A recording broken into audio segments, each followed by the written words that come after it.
Welcome back to Mzansi. We're back again. It is that time of the night where we have to talk about the case and what happened. Yes. Today, we went back to court with Ramsipile at the helmet. Yeah. And I know yesterday when we talked, we were talking a lot of things that were not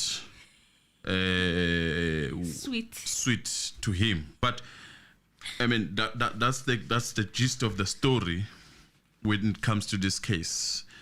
Emotions will be high, emotions will be down. Yeah. Emotions will be okay.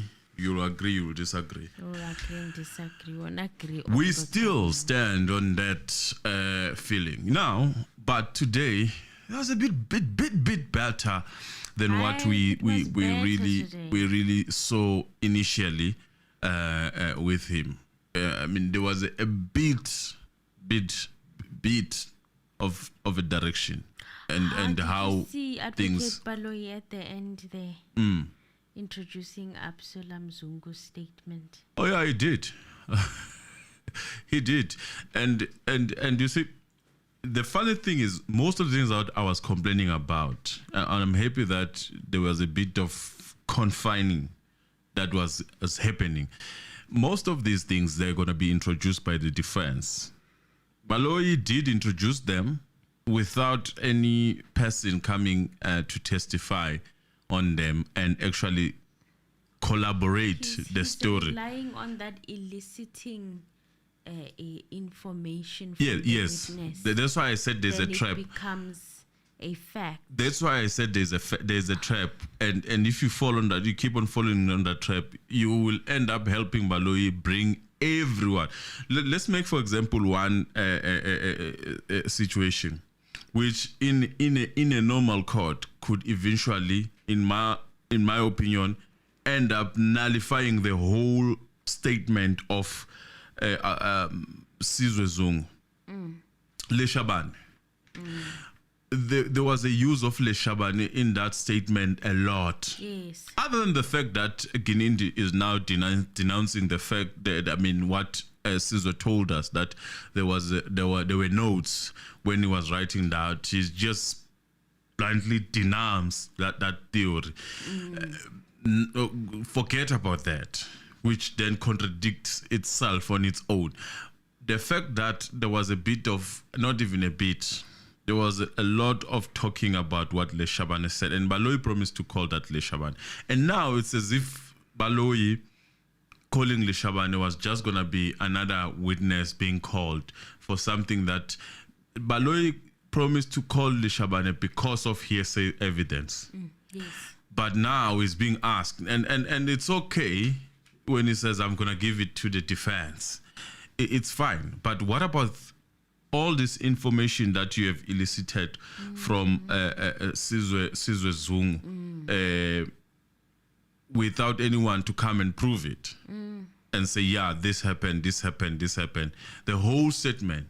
Can we, therefore, according to the rule of hearsay evidence, can we, if the defense decide not to call Leshabane, for example, can we expunge the whole statement? They'll only need to expunge the parts where it talks about Leshabane. A lot of it relies on Leshabane. From the start, for example, Leshabane is the one who made them communicate with Gininda. Gininda himself is saying Leshabane because he couldn't get hold of Zungu. So from the beginning, Leshabane and then the pictures and whatnot, a lot of things that happened. And Leshabane being part of accused number one parade. ID parade. Not ID parade, where he met Bosbia and everyone else.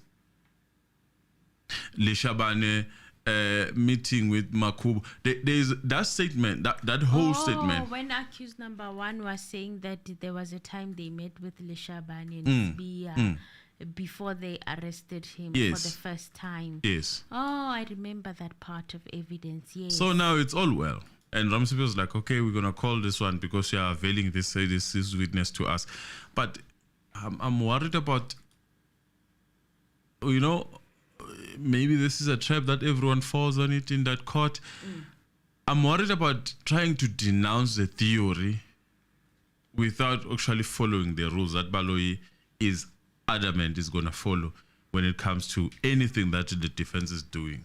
He's got more time now of applying the law and doing everything. Whether they want to call those people just because Baloyi wants to leave them. You know, he left Kelly Kumalo. Kelly Kumalo's statement was used there. They're basically, if you apply any of those rules, then a lot of things should be removed.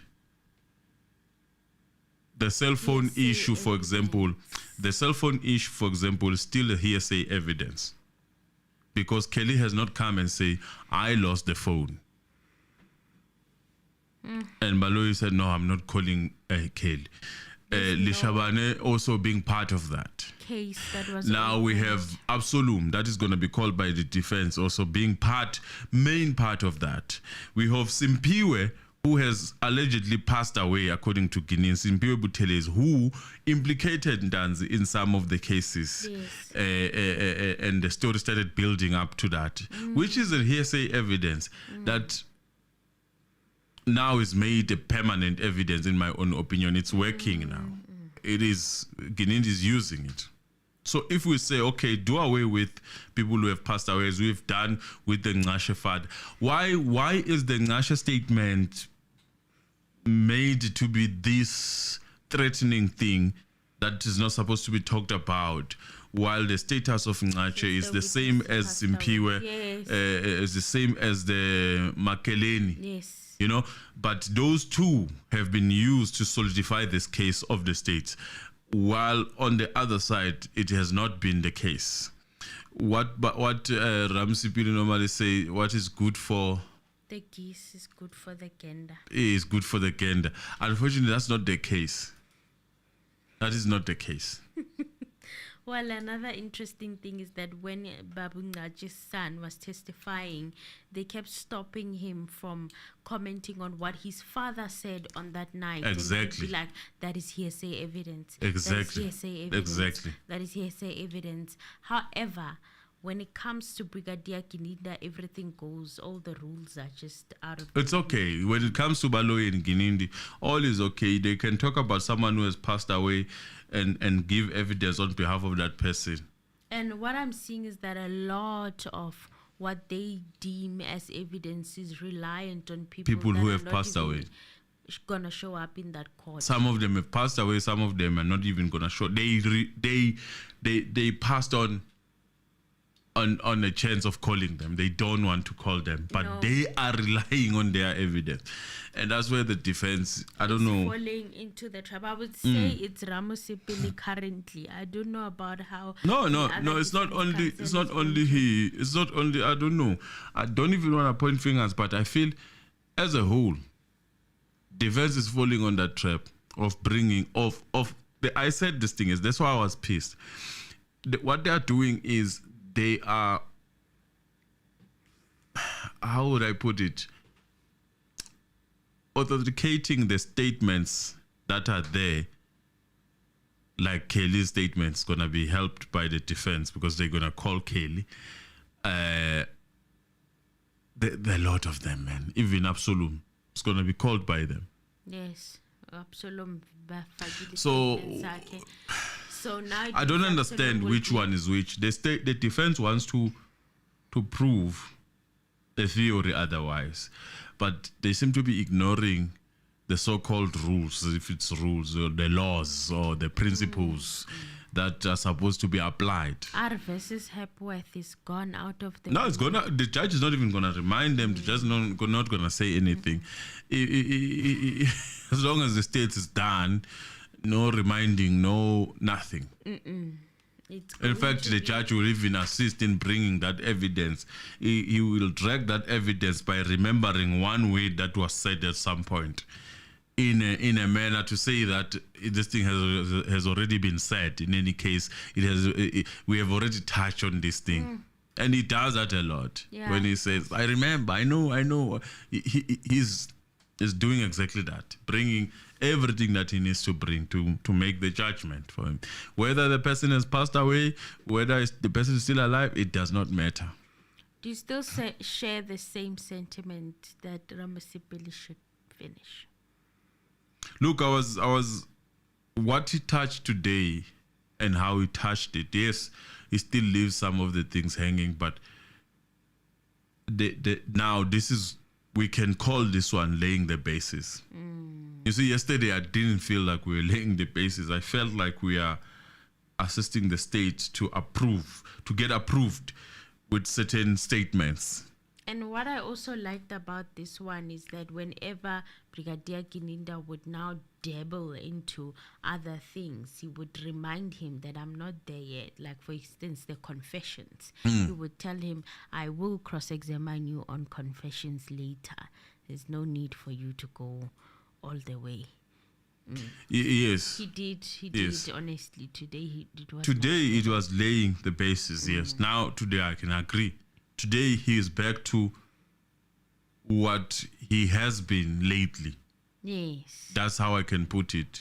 Don't know what was happening over the last 2 yesterday, I'm sharing something. I can tell you, most people were even saying, all right, I'm sharing something.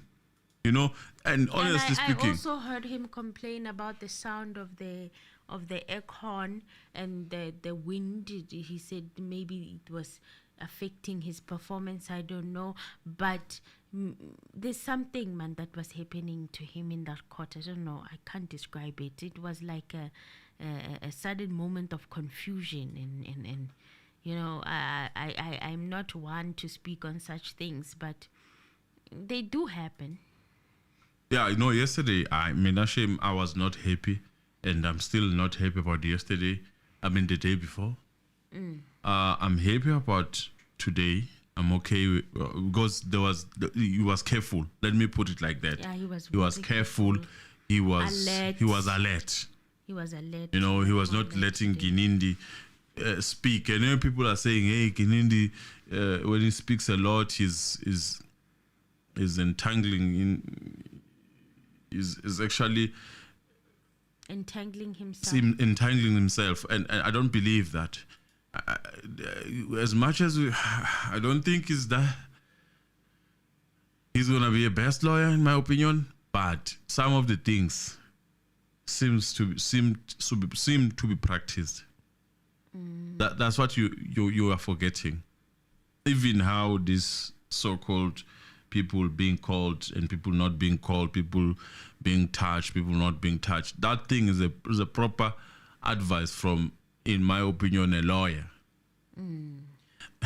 So you cannot undermine that and reduce it into a student. There is a lawyer, in my opinion, who's really giving proper advice there. And some of you think is just ranting. He's not ranting. Maybe he has been advised that if bring you this one like this, bring the gun like that, then we bring the evidence of so and so. Have these witnesses come without us needing to call them. Bring the evidence of so and so like this, because we cannot bring this person. We cannot bring Nongoma Trial. Bring it like this. It's a now Peggy, when I compare from trial within a trial to now, Aishem, he has been cooked properly, and people are eager to bring Kelly. You know the funny thing about Kelly? She can flip on anyone on that stage. But I bet you he's most likely going to flip against the defense more than the state. Why I'm saying that is because what else can you do if there's a gun pointed at you? Not literally a gun. You check how this case pressure. You check how this case is. This case, let's say Kale comes and say, I know what happened there. What we have been fed in this court is wrong. It's not what happened. 1, 2, 3 happened. Then Kelly still gets to be charged for maybe for lying, defeating the ends of justice. And they know that. That's why they said, no, we're not calling her. If she wants to come and kick this case in our faces, That's fine. There is no proof if, as people are claiming, there was a collaboration, there was a planning of the scene and whatnot, and there's no proof that would point at us. We are simple investigators. We investigated. We are not the people who were in the house. We're not even the first people that came to that house. We came after years. So it will depend. If she goes off the script, if there was a script, she still gets to be arrested. So if she were to tell what we would like to be, that would mean that she lied about the cell phone being taken on the affidavit. That's why they brought it without bringing her. Because that affidavit is that gun that is pointing at her. So she must choose whether she goes and squeezes the trigger or she turns it around and knowing the prosecution and how the prosecutors are, they'd probably add on multiple charges. Obvious, they are the same people. It won't be just so once you do that, the ends of justice, once you do that, you probably, if there was any theory that was created, that means you have flipped, if they were part of it, flipped on them. What do you think they're going to do to you when you have to now face a different case, which is 375? They will make sure. They will make sure that it amounts to the same years that you are going to serve if you killed someone. Yes. In my opinion. They're going to add multiple charges. So you make choose. It a big thing. You choose. The choice is yours. I'm sure somewhere, somehow, there might be someone who's whispering in her ear that, hey, look, it's up to you. Take it or leave it. So it's a dilemma. I wouldn't start with Kelly. I don't know. I wouldn't put Kelly at the end. Collapse the case. If I was to call Kelly, I would put her in the middle, and then leave a stronger witness at the end, and start with a stronger one at the beginning, so that in case she really comes and confirm what I'm thinking or what we most people are thinking, well and good. The case is strong. All your witnesses were strong. But if it doesn't happen like that, then you put her at the end, you have probably collapsed your own case. That's the last nail, and that's what they're betting on, in my opinion. It's the last nail. By the way, shout out to Gloria Berger. I'm calling Gloria Berger because there was a WhatsApp. Our member, shout out to you. Before we shout out to everyone, just shout out to you. I normally call you. Gloria was like, no, but you didn't call me, Mr. Raniman. So, Gloria, hi, shout out to you. Yes. So Emily, I don't know. It is what it is. But let us not get excited about Kelly. You know, I can get excited about Gwabini.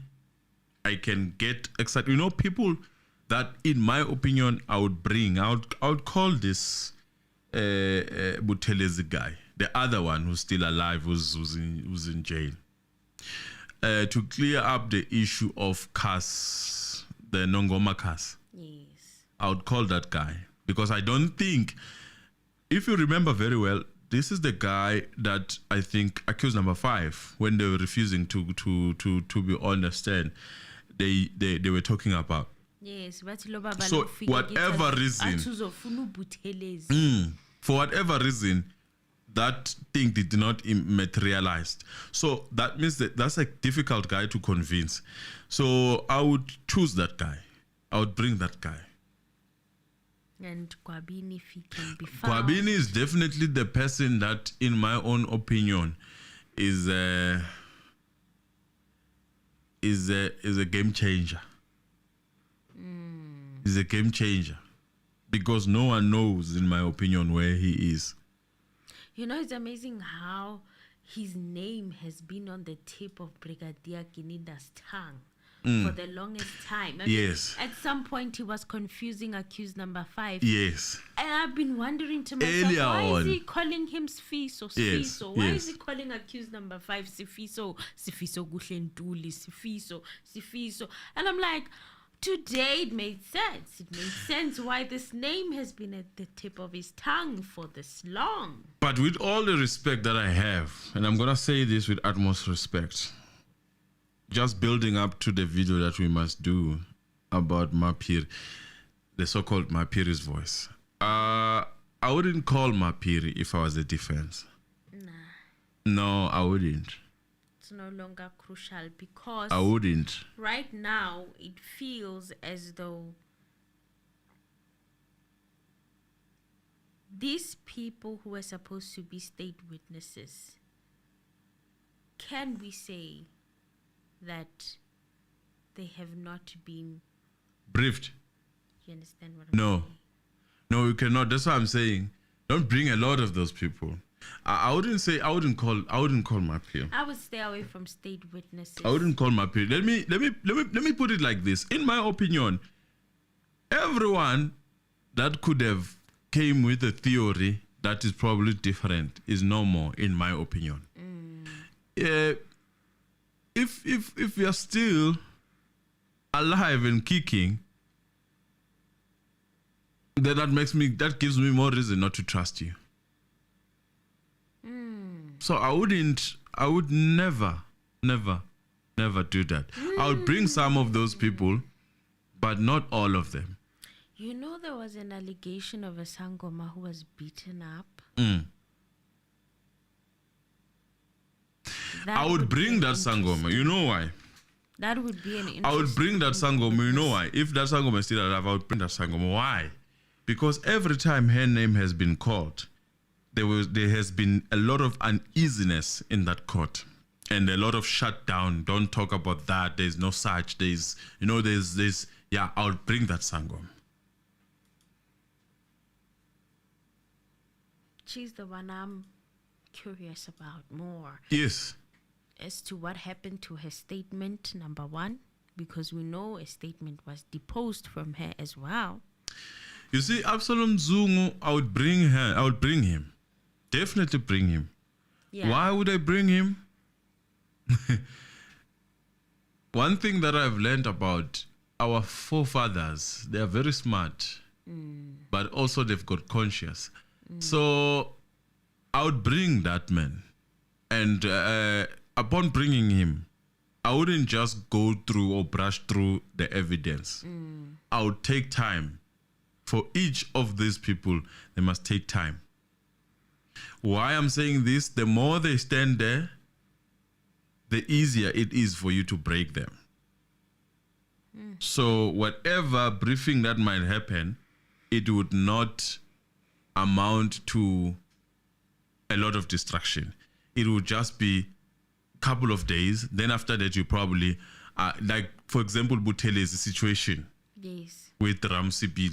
And then the judge said he was threatened. Well, he did not say that. You know, yeah, people like that. I know they. It's difficult for them to see themselves doing these things, and the world is watching. Besides, they've got conscience. They've got conscience. Yes, that's what. Because of that, so it'll be harder. You know, once you keep on reminding him about. Even what got to Buthelezi, who's Ntanzi's friend, is the fact that he also was arrested before, and he's thinking, "Oh my God, Ntanzi might be going through all of this, and he might have not even done this crime." So I need to speak the truth. So there are people that I would bring, but there are people that really, amongst those witnesses, that look heartless. But definitely, 110%, I would bring Makumalo. Yes, Makumalo as well. More than I would bring Kelly. I would bring Makumalo more than I would bring Kelly. Questions that she needs to ask. Again, it is on the basis of age, I would bring Makumalo. Yes. So I know that it would take a couple of days. 2 to 3 days after that, we start talking. You know, we start talking. So such people I would bring. But other than that, there are other people that I don't think I would bring. because of their youthness. They are youthful. They have more time. They have a purpose. They are more useful to the state. Most probably for some weird reason, I wouldn't bring Longwe Tyler. Why? Because there's a theory that is hanging in the head of Longwe Tyler that can literally, according to the judge, in my opinion, can close this case. Yeah. Bringing Longwe, and then you find that Longwe was not the one who was shot, probably the brother. Is the one. Then you missed. And then it gives him an Not unless you were disguised with get what he Longwe. wants, which is a guilty verdict. Not unless you were disguising with Longwe, and then you knew that maybe the brother is the one who was shot, and then you have a way of bringing the brother. You know? Maybe you bring Longwe, you flip the script there on the scene. Was your brother there? You don't ask Longwe about everything else. Was your brother there? No, my brother was not. Was your brother shot? And that's scuffle. You know, now you're changing the whole scene. You're changing the whole thing. You start talking about something else. Then I would understand. If that is a plan, maybe. But yeah. if not, if stay away not, from Longwe. and you're not sure, the state did not call him. You don't have to call him. it's a trap. It's a trap. It's a trap. It's a trap because they paraded him to you. They put him into jail. In my opinion, they put him into jail for you to see him. That is fine. And then you bring him. And then there was it's a this trap. thing also with the medias. They were doing the anniversary coverage where they kept playing the footage of Longwe the following day with Zandi getting out of Senzo's car. Do you guys remember that? It was like a footage that gave the people that are for the state that are like, yay, brownie point. Yes, you see Longwe was there the following day. He's walking properly. He's walking fine. But yeah, I wouldn't call Longwe at this state. I wouldn't. Look, I know Dan is saying, but you hear yourself saying that a senior Zungu, which is Absalom, right?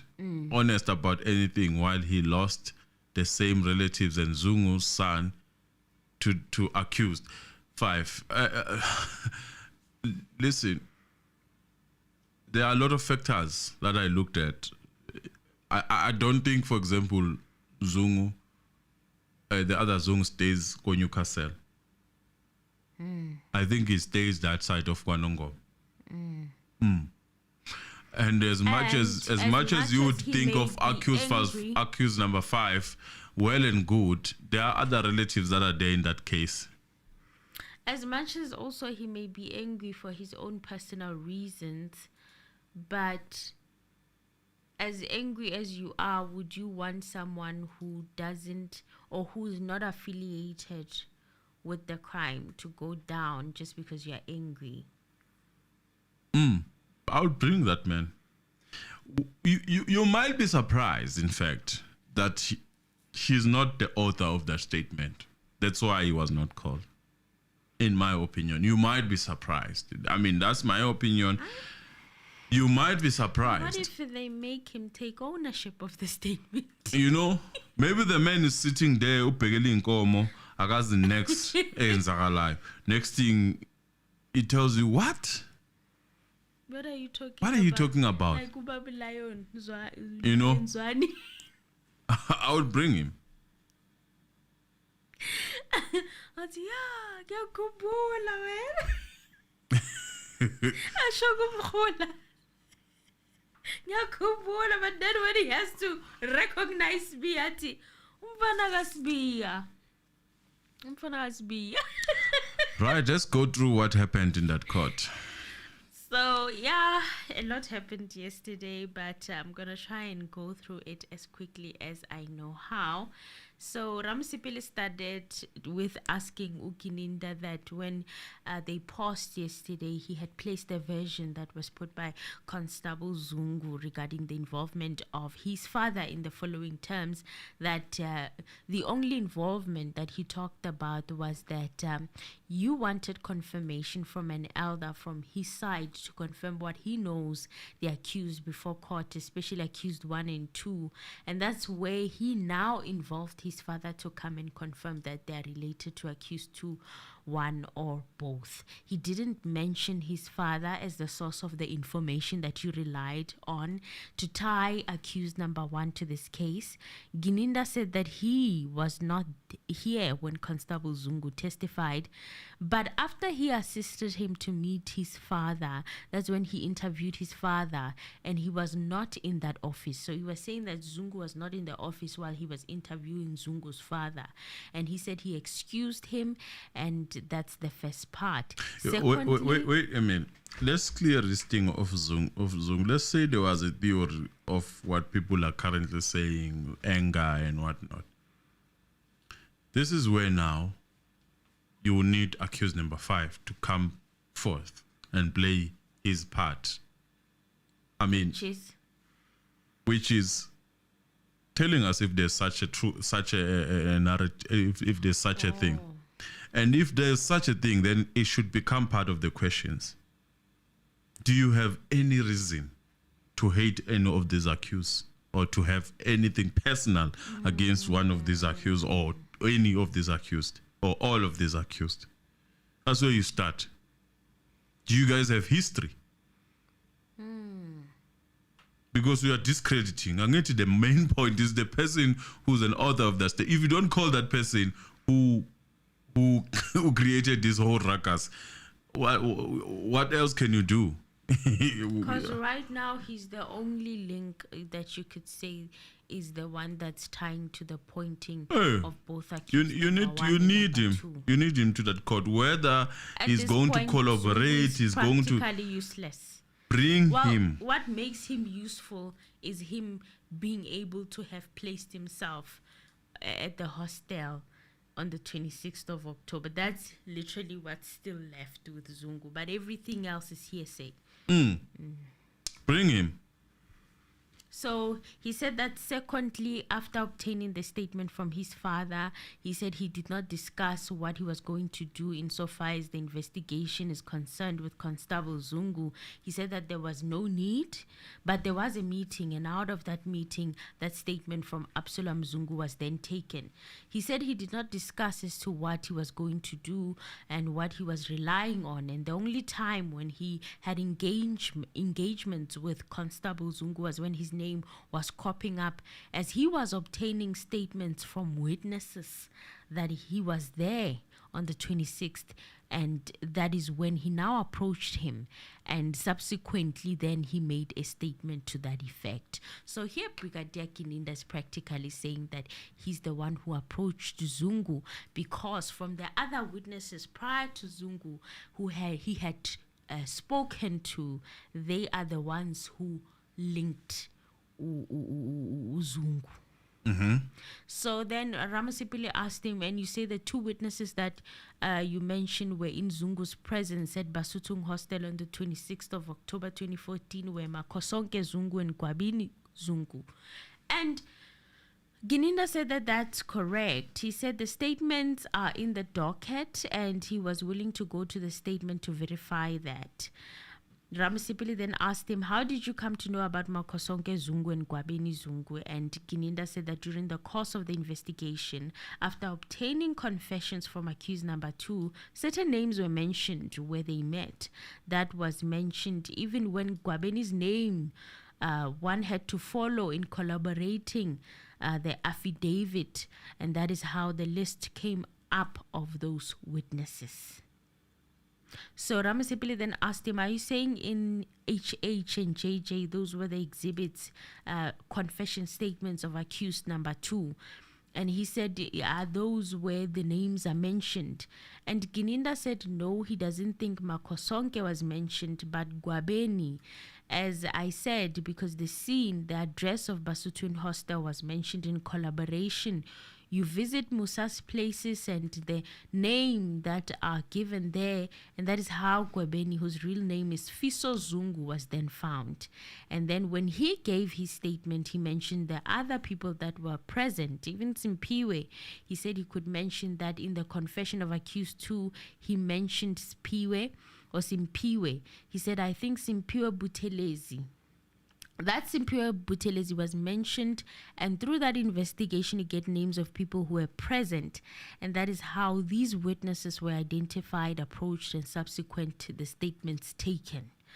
So you will perhaps like Simpiwe being mentioned. So Simpiwe's approach, he mentioned another name, Gwabeni's Simpiwe approach. Zungu or Simpiwe Buthelezi? Simpiwe Buthelezi. Gwabeni is the one who's Zungu.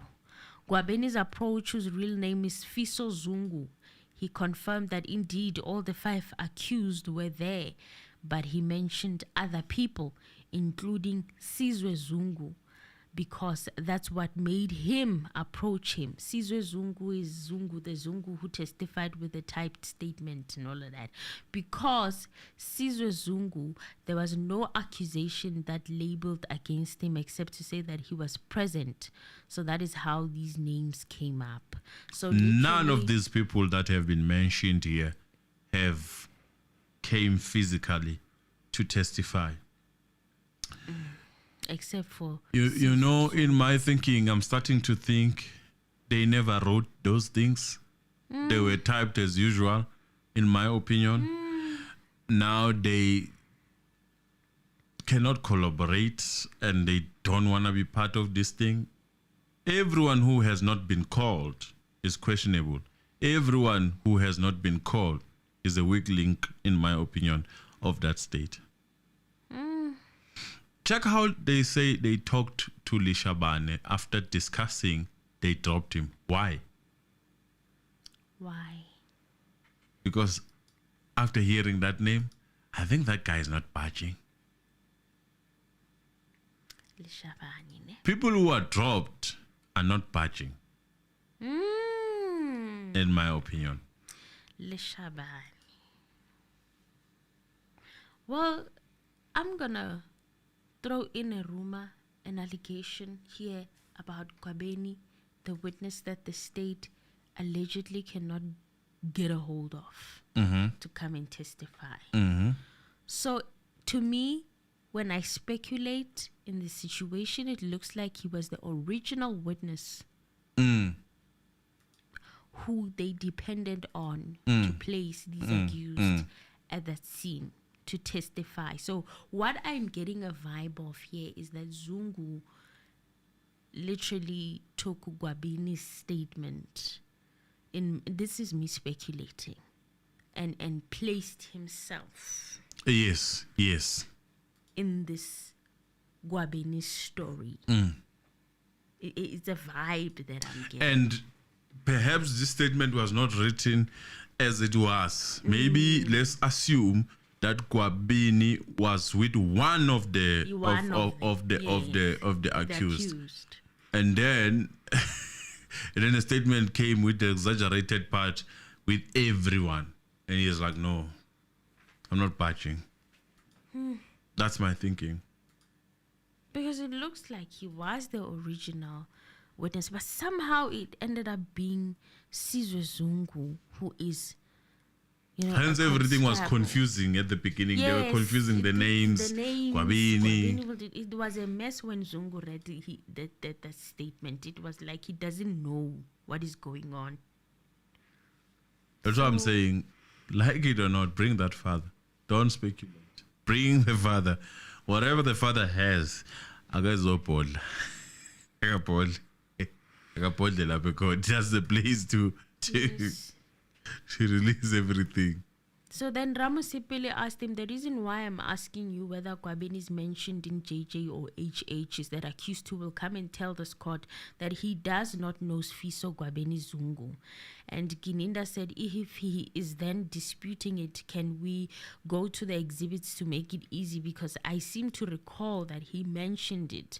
So Gininda at this point did not even realize that it's not exactly as he is saying, and he was very convinced. He was convinced in what he was saying. So he went to the statement, and Ramasipili said that he would rather proceed. He will deal with Exhibit JJ, which are the confessions of accused number 2, later, and he can verify that on his own time.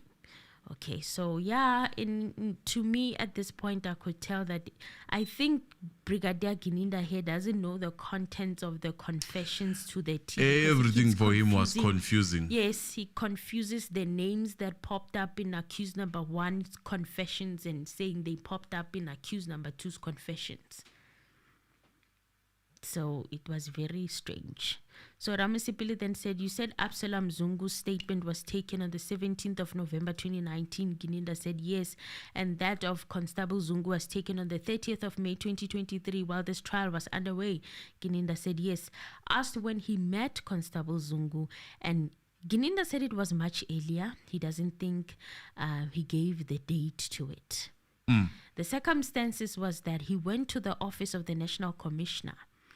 And he said he was called from that office, to say that there's someone who has some information about this matter. And that is how they met him. And Ramasipili said that first time at the National Police Commissioner office, was it just here at Telkom Towers, because it's in Pretoria, by the court, but it's a bit of a distance. Gininda said yes, at the Telkom Towers. And then Ramasipili said, and that initial meeting, did he then furnish you with the information that he had regarding the suspects, that he had knowledge that they were possibly involved in the commission of this offense? Gininda said no. What he said, hence he wanted to see the father. It was insofar as to what his father told him, as the father indicates that he told his son. So he narrated that information, that my father told me this information about the involvement of these people, and I said we all need to speak to his father because he's narrating something that is in between. And that is why the meeting was then suspended, and there was a discussion that he must try and convince his father to come and see me. Hence, the meeting then took place in the year, or later in the year. It was the end of the year, November, because when we parted, the understanding was that he's going to try and convince his father to come forward, because the father didn't want to come forward in fear of reprisal. He just wanted to You know what that tells you? It tells you that the father is that side of Kwanongo. It took a while for him to make it to Pretoria. No, the fear. Oh, also the fear. Does not stay with the guy. Nongoma. But I don't believe the father feared anything. I'm just saying the theory tells me that there's a bit of disconnection between the father and Sizwe, in my opinion. Lungisi here is talking about Kelly's uncle, the alleged uncle who was called. Due to the fact that there are allegations that he's part of the police, I wouldn't call him. Okay.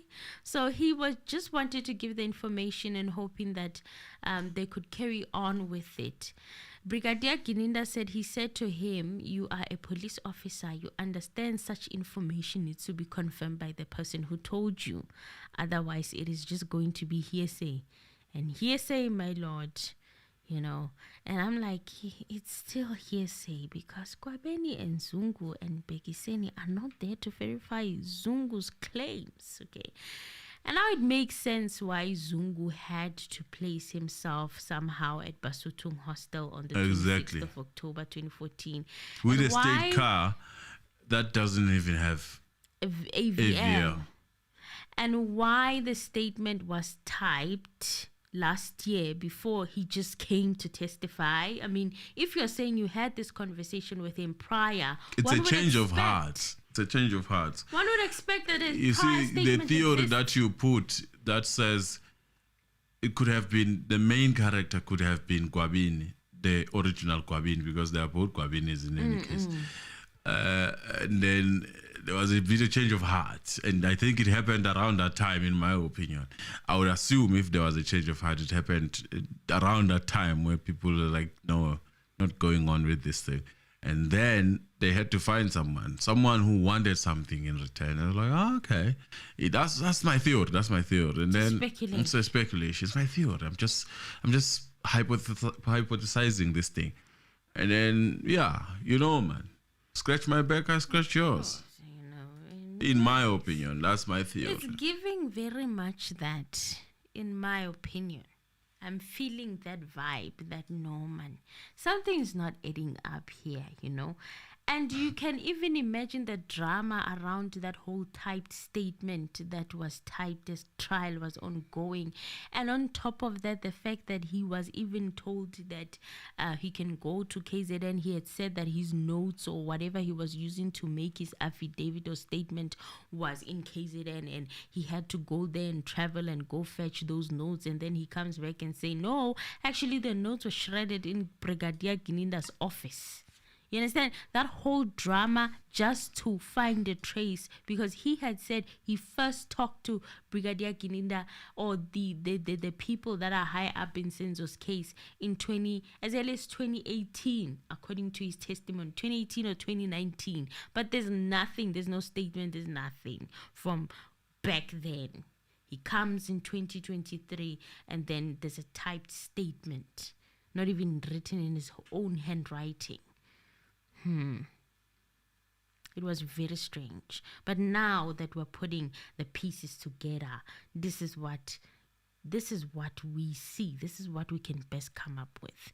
And he also said yes of what his father told him. He said, I want to speak to his father. And I tried to convince him for his father to come and see me. So Ramasipili then asked him, now I'm not going to repeat the gist of what was said in court regarding the events at the hostel unless it is necessary. But before Constable Zungu approached you, do you know if he approached Brigadier Leshabane with the same information that he furnished you or a different version of that information? Then Gininda said it is contained in his affidavit. He said he knows it insofar as he told him when he was now opening up to say that this is what transpired, and he mentioned the name of General Leshabane. Leshabane was his cluster commander at the time, because that is the general that he had to phone when they lost communication in terms of the numbers to assist him in finding Constable Zungu. Ramasipili reminded the court of Constable Zungu's testimony with Advocate Boloi, where he intimated to the court whether Leshabane was going to be called by the state, and he positively confirmed it. Okay, now we are sitting here having been told that Brigadier Gininda is the last state witness. There is that issue that crops up, and the judge said that the state is the one that has to decide.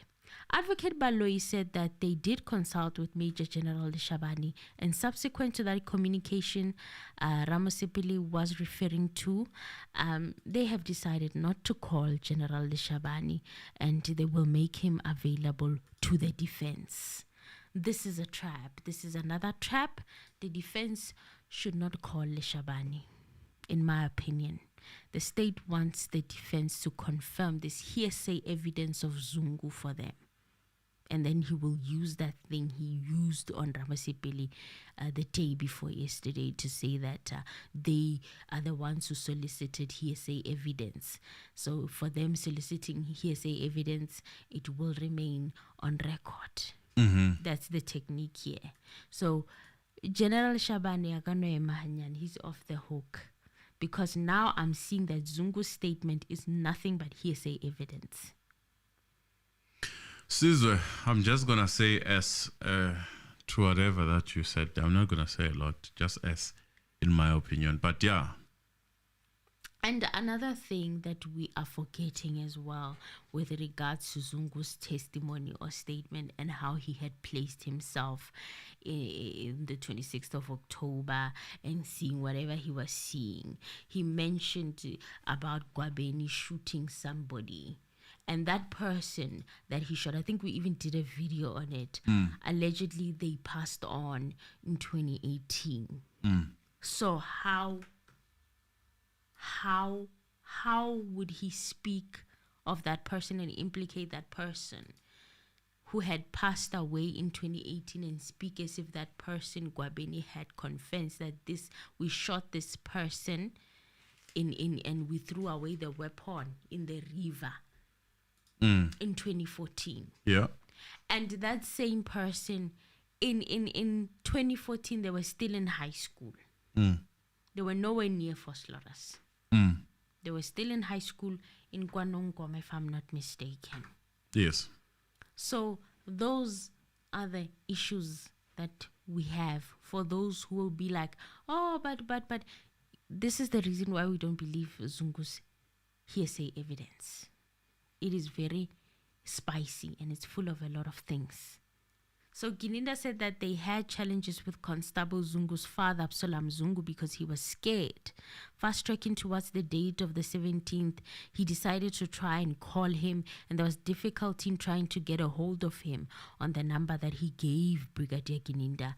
That then led him to him because he knew that he gave him this information that he was working under General Leshabane. This is Zungu now.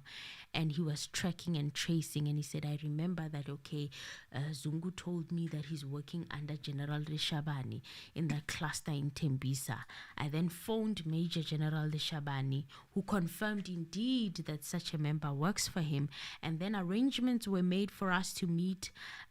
We first met on the 12th of November 2019, which did not materialize, and then the next meeting took place on the 13th of November 2019. He said he was with the Brigadier Perumal, and it was in that meeting where Constable Zungu confirmed that his father has been able to convince him to come through. Subsequent to that meeting, an arrangement was made that he will bring his father on the 17th of November.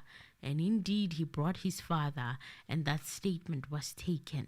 So Ramasipili now asked him, was Brigadier Perumal's other name Tony? Because when Constable Zungu testified, he said he met and they were in the presence of Brigadier Tony, and Gininda confirmed that yes, that was his name.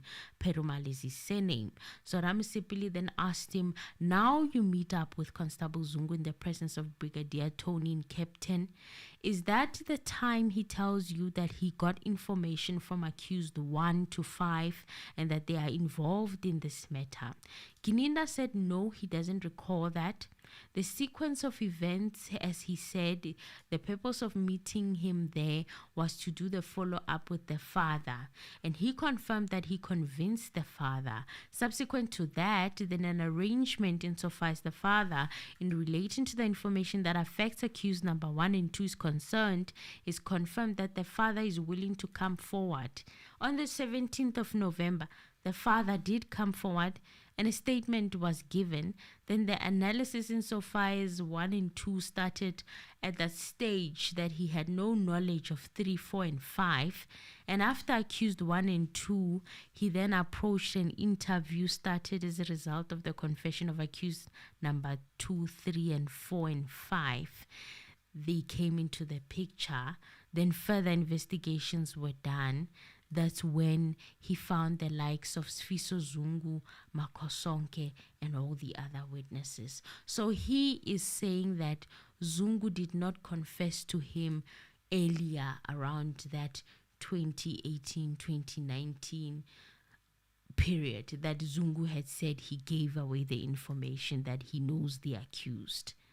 Remember, he's denouncing that, and he's saying, or trying, I don't know what is happening, but he's making it seem as though Zungu did not give him that information when they met on that time, because he stopped him from talking and said, you know what, this is hearsay evidence, I want to hear from your father. And then only to find out also the father was coming with hearsay evidence. Yes. And he didn't want to go further than that.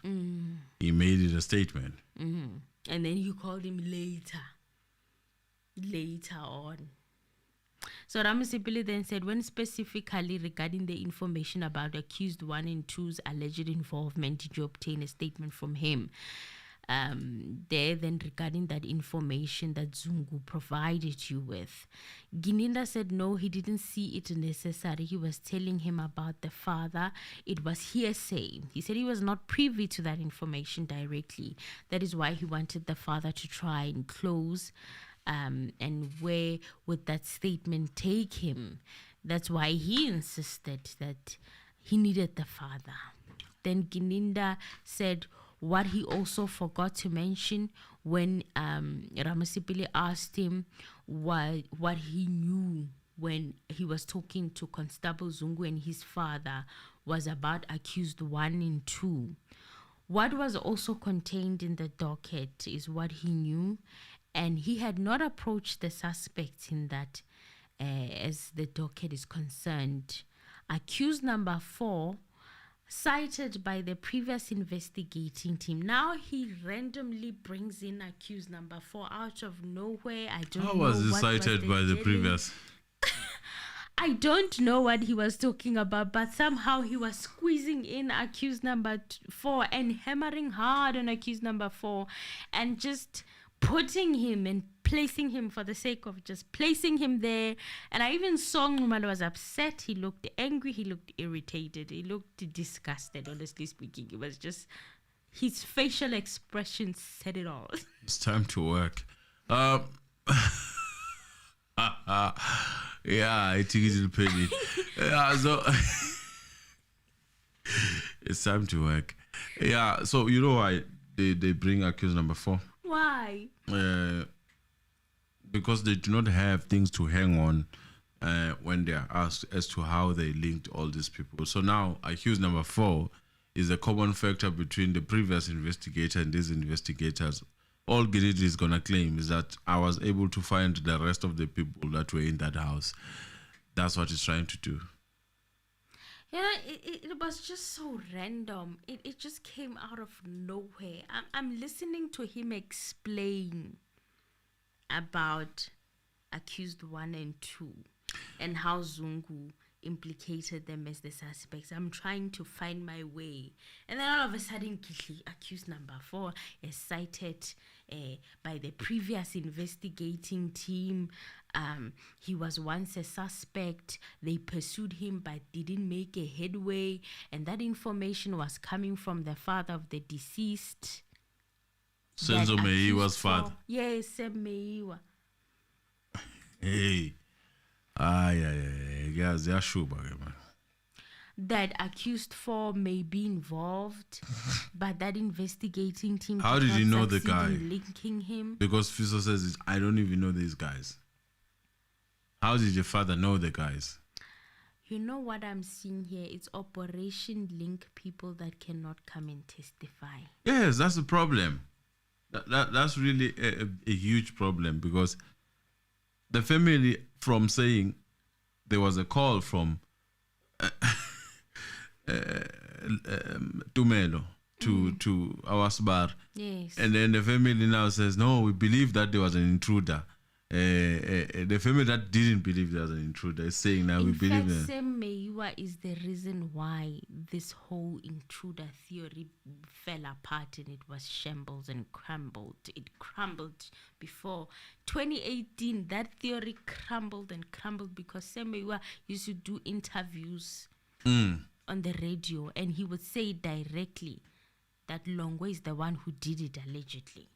So now he's not here to answer for himself. And now he's being told, we are being told that he's the one who implicated accused number 4. He cannot come and testify to that. After Fiso said he was told that allegedly everything that you see in the media is just a story to cover up. You think back as that family would believe this whole nonsense and even go as further as to say this is the case? Gininda then said he did approach Captain Tetwa, who made a statement on that entry regarding accused 4. Captain Tetwa is one of the investigators that were in the case way before Brigadier Gininda arrived. which they disclosed to the defense. Now, he's saying that the statement from Captain Tetwa is disclosed to the defense.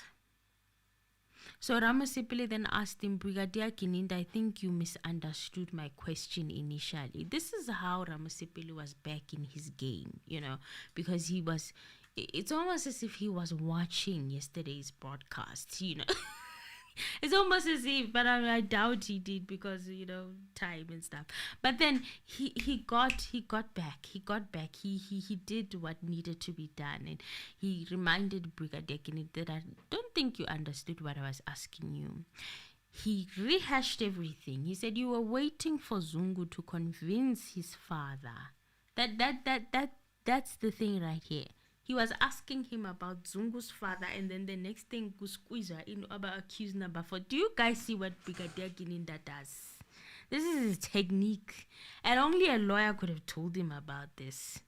You are right, Mr. Anonymous. You are right. Only a lawyer could have advised him to do this because he brings in extra information in a question that has nothing to do with what he's being asked. He just puts it there so that it becomes introduced in Gevosh. So he said you were waiting for Zungu to convince his father to come. His father comes on the 17th. A statement is obtained regarding the father's hearsay that he had from somebody else. Now I'm asking you specifically. Zungu gives you his other part where he says, I have personal knowledge that accused 1 and 2 are involved. Am I wrong? And Gininda said, no. The sequence is as follows. We deal with the father. He's out of the picture. I didn't have anything that said Zungu was present. Therefore, I did not speak to Zungu about the involvement of the other accused. Yet Zungu is the one who brought you his father. Wasn't it imperative at that moment that you jot something down, you make him write an affidavit, something? He's the one who brought the father, right? So the only time where he says he starts approaching Zungu is after investigations had been done and the likes of Sfiso Zungu, Makosonke were mentioned. They then called him uncle, but they called him a policeman. So he's saying that Makosonke were referring to Zungu as their uncle and the policeman. So he was curious to know who this policeman is. That investigation led him to him because it placed him at the hostel when it is alleged that all 5 accused met and planned this matter. And that is when he approached Uzungu, and that was after the statements were made, and he said that he will come and make a statement. But the reasons that he gave is that he was scared. He says on the initial so he's saying that on the initial meeting that he had where Zungu gave his father, and he said, my father told me wara wara wara wara wara wara, right? And then he said, no, I told him I want this father, so I didn't take anything from him. You didn't take anything from him. You went straight to the father. He brought his father. Everything like that happened. Sugar and spice, everything is nice. And then you now come in and you say, okay, later on, I now wanted a statement from him. Upon your investigation. That's what he's saying. That's what he's saying.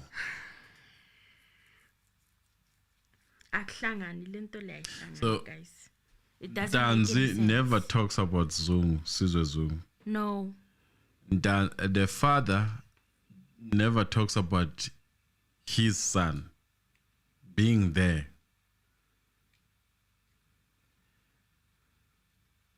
Gwabini is the one who comes with the story, or the rest of the other people that we cannot even be sure because they are not being called. And then now you go back through your investigation to the beginning. Yes. Say, hey. He acts all brand new, and the excuse he gives is that Zungu said he was scared. What was he scared of? He said he was scared. After giving you information. The whole police who was shouting at people in the house for showing the signs that they were carrying guns and all that. He was scared. Afraid of the police. He's afraid now. No. He said, I didn't tell you because I was scared. But he told you that his father told him. What did his father say that he told him that made you want to take a statement from his father in the first place? No, this thing is not adding up. And he said because he had to take it up with him as to why he didn't come forward with this information. But he did come forward with did he not? Because he gave you his father. He said, this is my father's. Or is he talking about him withholding information that he was at the hostel? Is that the information that you're talking about? Because that's entirely different.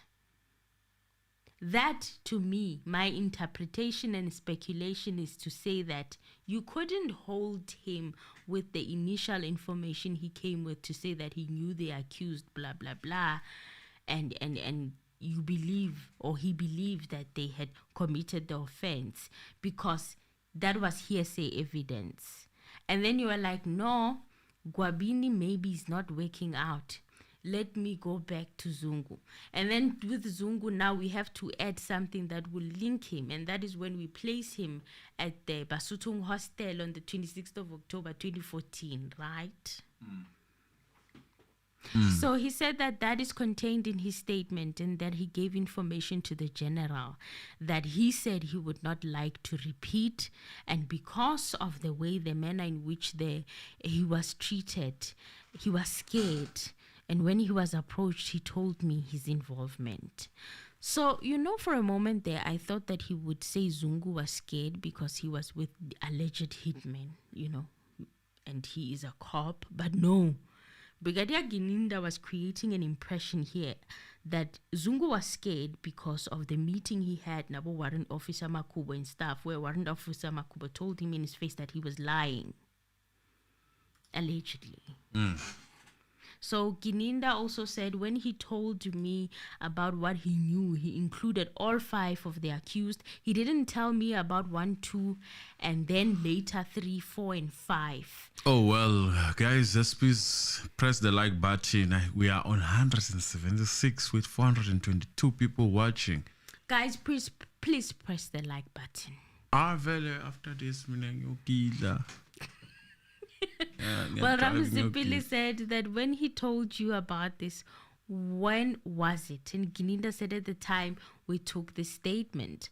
Ramzipili asked him, the statement you referred to, was it on the 30th of May 2023? Yes. And Gininda said that's the only statement he made. But when he makes that statement, accused 1 to 5 are already in custody on warrants of arrest. So when did he implicate them? Because they were arrested in 2020. Gininda said that's correct, you are right. If you take Zungu's statement, you realize that it was already the middle of the trial. We were busy. There were statements. When I applied for the warrant of arrest, it was based on what was contained in the docket. And one of the people that implicates all the 5 accused is Fiso Zungu Gwabeni. This is the reason why Gwabeni needs to come and testify. The statement was there. It was taken prior around June 2020, and that was before they were indicted. So, in my speculation, Zungu was literally a replacement for Gwabeni. In my speculative mind, Simpiwa Butele's implicated accused 3 and 4 specifically. So there are statements in the docket either than Constable Zungu that implicated all the accused prior to him giving the statement.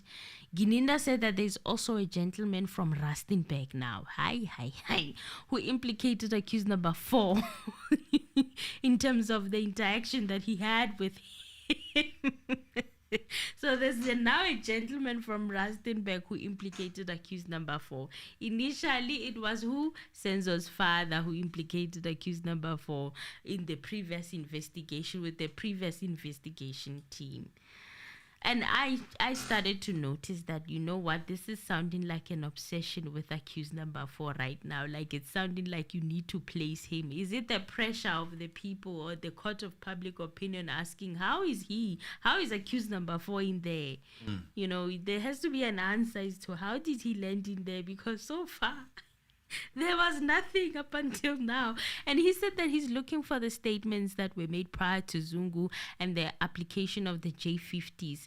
So Ramasipili said on the written statement that Zungu was said to have made to the police, security was offered for him to go fetch his notes in KZN while he was testifying. And he said that those notes were shredded in Gininda's office. Gininda said that he was not aware of the shredding. They did not discuss it. Hey, afraid you must laugh. Because if you don't laugh, it's on a heart attack.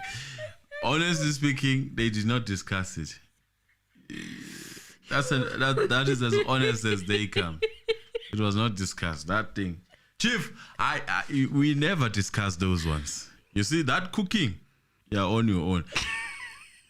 What was it trying to say? We never discussed it. What did you not discuss? Did you not discuss the shredding, or did you not discuss the statement? Which one is? Because you never saw the statement. What did you not discuss? Hey, Zaka, we didn't. No, that one we didn't. No. Baloi. Did we? I know. Very soon it's going to be going that direction. Hey, did we? No, we did not discuss it. Oh, this one went extra mile. This one was trying to be clever here. We did not discuss that. You did not discuss the shredding of his notes. Or you did not discuss the making of his statement. No. Notes. We never. What were you trying to do, Vel?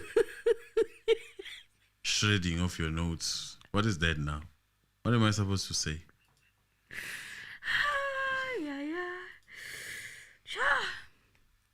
So what he said he recalls is that he did have notes of Zungu when he was making the statement. And it was not a written statement. Because if it was a written statement, then he would have just taken that statement. He is a police officer after all, Uzungu. He knows the crafting of a statement. Achimacheka, thank you very much for your generous gift. Thank you. Thank you very much. God bless you. Please like the video. Thank you. Please like the video. All please press that like button and subscribe if you don't subscribe. It's funny. People are gonna end up saying, no, hi. Hello. Team States, did we? Well, Constable Zungu also said that he also had meetings with police officers Leshabane, Makubo, and Shedrick Sibia. Gininda said yes, it's in his affidavit. Makubo asked him who is the source of this information, and Zungu said he didn't provide the source, and Makubo told him the information was baseless and he's not telling the truth. And you are not telling the truth about accused number 5, because accused number 5 you say you saw in Tembisa. He is already in custody, and I, Makubo, have already arrested that person personally. Hence, the meeting, when it ended, it did not resolve anything, because Makubo told him, unless you come to us with the source, then we are not going to listen to you. So you were seeing a ghost to him? Because they are baseless. You were seeing a ghost. The person was in jail. So me, now I begin to wonder that Warrant Officer Makubo was insisting that Zungu go get the source. And Gidli Zungu is having conversations with Brigadier Gininda, telling him it's his father. Allegedly. So Gininda then said, I was not there, so I won't be able to assist with that. For the first time. For the first time. Everything you can collaborate. That. No. Then Zungu said, did Zungu tell you?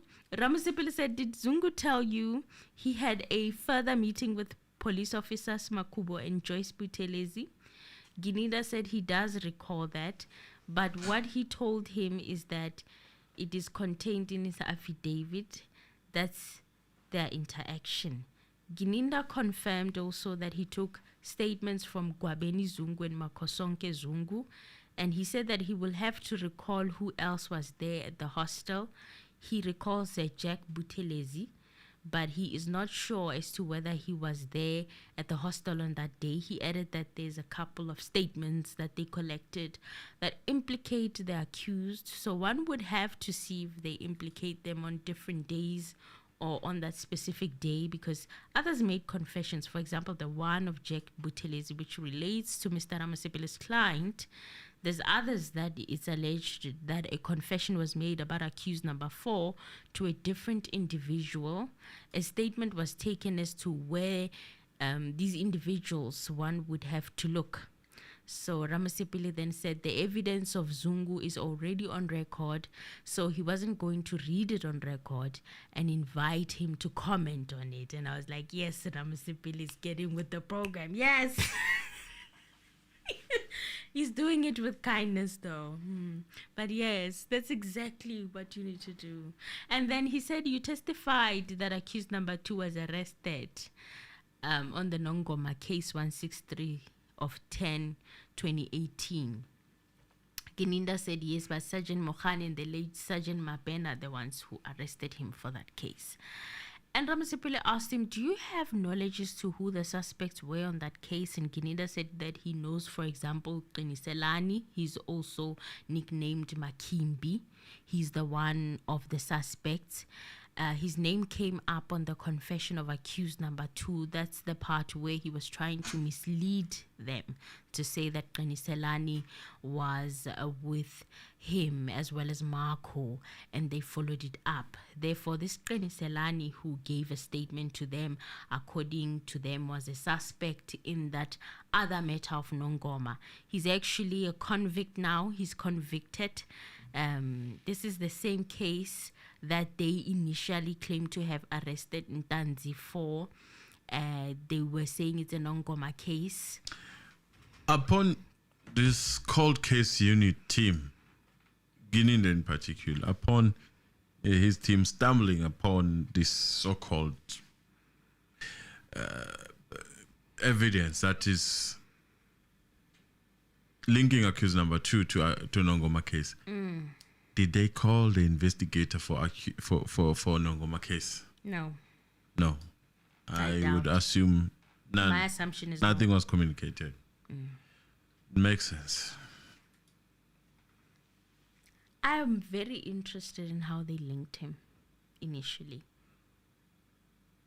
It's very interesting. They link him through some pure Buthelezi. So because impure Buthelezi, and there's no more. So it means he's in. Because here's the problem here: the judge threw out the case. He struck it off. He threw it out. He doesn't want to say that out loud. If Ramsey is not going to make him say it. He's saying, but you know it was not rolled. So Ramasepele asked him if he heard him correctly when he said that Qiniselani was mentioned in the confession statement of accused number 1. Gininda said not that of number 1, but of number 2. So on the 19th of June 2020, arrangements were made for accused number 2 to appear on the Nongoma case 163-10 of 2018. And Gininda said he was aware of that. And after a detour with Lieutenant Colonel Rapadu, he's then taken to Vosloorus Magistrate Court. And according to the evidence of Mohani, that matter was not placed on record. He asked, do you know? And Gininda said, I'm not sure what entry was made. What I am told is that it was not enrolled. Of course it was not enrolled. Yeah.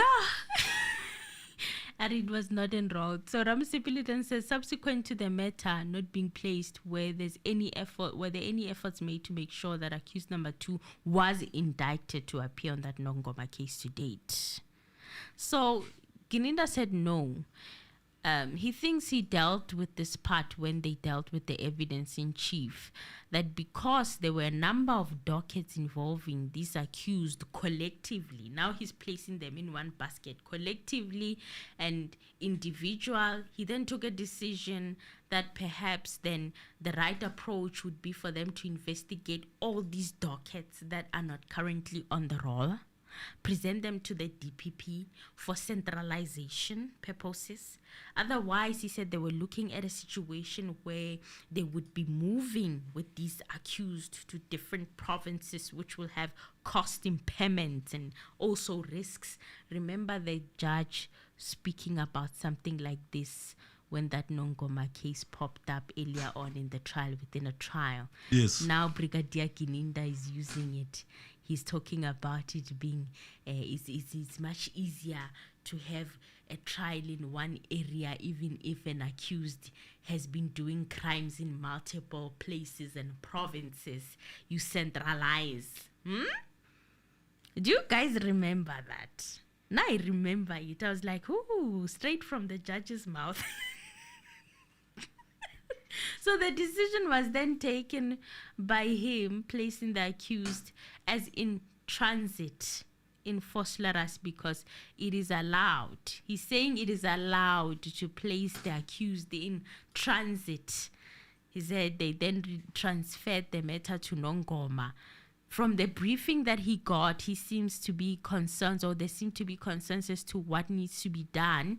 Then he said he looked at what they had then, and then he said, we have, the Shabani case. The Shabani case is also a case where accused number 2 was released, It was also, I think, dismissed or something like that. Accused number 1, wabane but. Who accused number 1? Yes, that is stuck. Everything happened in Joburg. Yes. And it was a matter of Joburg, so yeah. Now we have to rehash as well with accused number 2, the arresting situation. They are saying we arrest you for Nongoma when they arrested him for the first time on the 16th of June 2020. He goes to court for it, and it is what, according to Brigadier Gininda, not enrolled. And then instead of them releasing him, no, they don't release him. They drive with him back to Shabani, where he stays, and they find a black plastic bag with ammunition, as they were looking for a jersey for the Senzo case, and yet they claim, no, we didn't arrest him for that case, but they were doing investigations for that case either way. And then they find a black plastic bag with ammunition, and then they book him again, they arrest him again. Guys, I wonder, whatever that conversation, if it happened, as accused number 3 would allege that there was a bit of confusing of Buteles. You might be on something. Does the linking of ntanzi with Butel Qinselani? Yes. It seems as if it seems like a rehearsed properly or communicated thing. I'm worried also about it, because why would you just pick and choose? And remember, Ntanzi said that Mukhani was busy calling him with a different name. Butelezi. Yes, he was calling him Butelezi as he was banging and arresting him. Guys. And the matters that were pending against accused number 1 that they were pursuing. So the other matters which they dealt with in the trial, within a trial, he said that let them be dealt with collectively, submitted them to the DPP, and then they were done. And then they can get one directive that is centralized, because they are all in different provinces. They are not only in one. Where is that? Because usually DPPs, when they sign over such, there's usually a long letter that accompanies such. Where is that letter?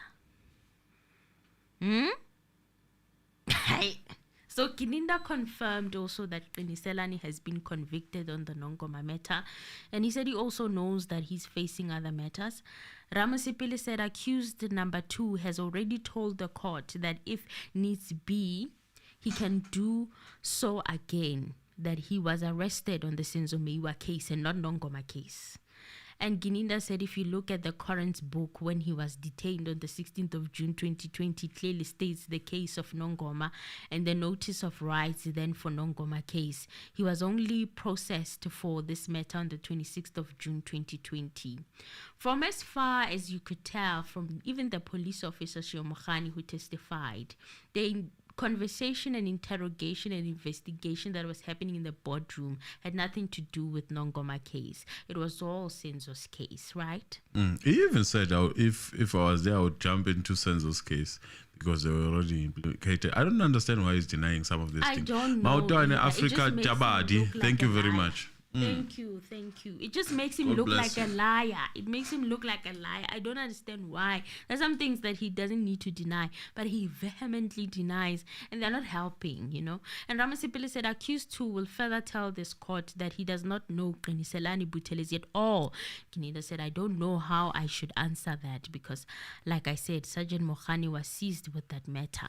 There in a statement of Buthelezi, I think we went through it in the trial, within a trial that implicates accused number 2 in that particular matter. Although he says a number of cases, he talks about various cases through, but we went through that docket, is now Gininda saying, and it does not implicate him insofar as the matter is concerned. So if he denies that knowing the person who is charged here, I'm not sure how I can take that. Gininda said Qiniselani is the person who charged in the Nongoma case, and Siphiwe Buthelezi is the one who deposed an affidavit that implicated accused number 2. Yes. So he said that he needed for it to be read in court, that statement from Siphiwe Buthelezi. That do you see how he introduces... guy who passed away. You see? Siphiwe Buthelezi passed on, guys. And Brigadier Gininda wants his statement to be read in court. Why is the evidence of Brigadier Gininda so heavily reliant of people that cannot come and testify? Konzagalani. So Ramasipili then said the first time accused number 2 heard of the involvement in the Nongoma case, he said that it was in this court, in trial. Imagine, during Mohani's testimony. Imagine. Gininda said that if you look at the registers, it shows Nongoma case. He's still stuck on the occurrence book. Remember? He's still stuck on the occurrence book. As long as they wrote Nongoma, that means everything conducted with Nongoma case. But in his evidence, you can clearly see that the investigations, even they are saying so, they were doing it for Senzo's case. I mean, they took him to the dentist and stuff. Eh? Yes. They went to his workplace looking for an alibi, moving from that boardroom. When Ntanzi said they told him to take off his shirt and stuff. They were looking for gold teeth. They were looking... What had that got to do with Nongoma case? So after that short adjournment, Mgomezulu... Ramasipili went back to a time when Mgomezulu produced a screenshot of the case administration system of the police. And he said that at the time, he remembers even Brigadier Gininda querying it and he was just very accusatory in how he put it. But he was querying how Mgomezulu had found that because it was not a proper disclosure. And he said, he even uttered words like it could get him into trouble or something like that. Yeah. So it was the Nongoma case. Because Gininda said that he did say to Mgomezulu that he can get him the information on the Nongoma case. But you haven't. You did not. And Siphiwe's statement was commissioned by Gininda on the 4th of July 2020. Ramasipili said accused number 2 will tell the court that he doesn't know Siphiwe Buthelezi, Qiniselani Buthelezi, and Constable Zungu who testified here. Gininda said that would be misleading. If you look at the confession to the magistrate, he mentions that as they were moving at some stage with a Polo Vivo, they met another Polo and Siphiwe spoke to them or spoke to some of the accused. Ramasipili made a correction later on and he said accused 2 said that he knows Gwabini, but he does not know him as Fiso Zungu. He does not know the name Sfiso. He had earlier said that he does not know him. And then he was making a correction there. He went to the Foslorus case of ammunition and the docket was taken to the DPP for the decision, and it never returned. Gininda said that he inquired and was given the instruction to collect it, this phosphorus case. This one now is for ammunition. It was another case as well after they arrested him. And he said that given the instruction to collect it, it seems that that docket is missing because it is nowhere to be found. Is it because it also didn't stick? They all didn't stick. Based on what he was briefed by Sergeant Mokhani, one, it was to place him on this matter, the Nongoma case, as in transit. Accused number 2, Ramasipile said, will state that he has never resided in Phosphorus area. Maybe that's why it didn't stick. The Phosphorus ammunition case, because accused number 2 will state that he's never resided in Phosphorus area. He was first residing from 2009 up until 2006 in Carltonville, where he worked in Shabani. Thereafter, from 2017 onwards, he worked in Rustenburg. And that's where he worked until he was arrested. Therefore, he does not know anything about that illegal substances case that was mentioned by Mokhani. And he denies any involvement in that matter. So Gininda said that Mokhani would be the one to be better deal with that aspect. This reminded me and gave me deja vu of how Mogola and Mokhani were like, Brigadier Gininda will come and testify to that. Now Brigadier Gininda is the one who's saying Mokhani and Mogola will testify to that. Their roles are now who's who in the zoo. Gininda then said the decision to charge 1 to 5 came from the DPP, and Ramasipili said that he wanted Gininda to read his statement into the record, so he had done it before, and the judge wanted them to adjourn and go through that statement because it had been read before. But then Ramasipili said that they had come to an agreement and it was already past 12. They said that they were going to adjourn at 1 p.m. today. But then they had a short break. Afterwards, the judge told Ramasipili that that statement was read into the record. And Balwe admitted Absalom Zungu's statement, and he said he found the sentence of Qiniselani Buthelezi and read the record from cross-examination by Mgomezulu.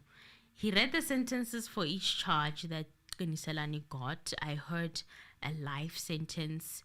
I heard 7 years for attempted murder, 2 for possession of ammunition, 11 for possession of illegal firearm, and so on and so forth. So Ramasipili said that he will continue with cross-examination on the 2 confession statements on Monday. Yeah, and that was it from today's or yesterday's proceedings. Yes. Yeah, well, that's how it is. And guys, I am tired, but let's take 2 minutes, man. 2 minutes, less than 2 minutes. Happy, I'm a happy fella.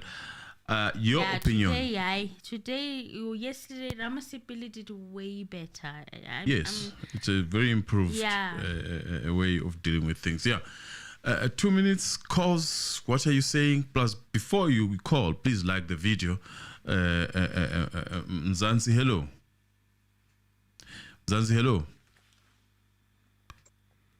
Good morning, my lovies. How are you doing this morning? How are you? I'm all right. I just have, I just want to start first with a concern that I have about something that happened yesterday. Yes. Yesterday I was looking at some of the comments on yesterday's live, and I'm very disappointed to say that there were quite some disrespectful comments on the chat and some personal attacks directed at the host of the channel and things like that.